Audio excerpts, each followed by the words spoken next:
Gising na po ang person. Pagbubuhatin ko po siya ngayon ng washing. Dahil ako po yung maglalaba.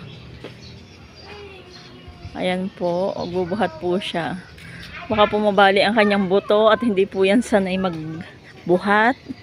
At ang gawain lang po yan ay matulog, kumain, maglagay ng baklay. Lalagay na po niya dito sa amin at ako po yung maglalaba. Hapon na po. Ang init sa pwesto ko. Diyan.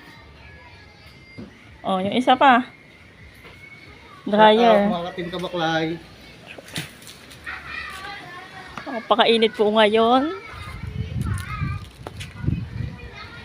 Sa gabi naman po yung napakalamig.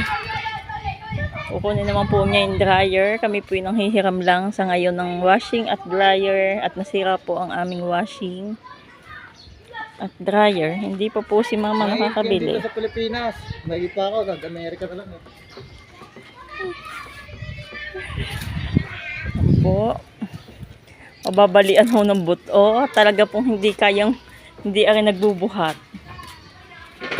Yan na po. Diyan po ako nagbubuhat. Mga kating ka baklay. Request lang po ng isa nating followers na magbuhat ako. Request. Gusto, may nalay. Mababalik na po siya sa kanyang lungga. At dyan lang naman po lagi ang kanyang lungga. Hindi pa po namin ulit nali.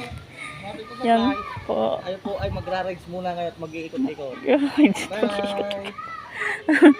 Mag-rides na po siya. Wala namang susi. Oh, yun po ang kanyang lungga, yung duyan na yun. Diyan lang po siya nagtatatambay. Hapuli. Bye!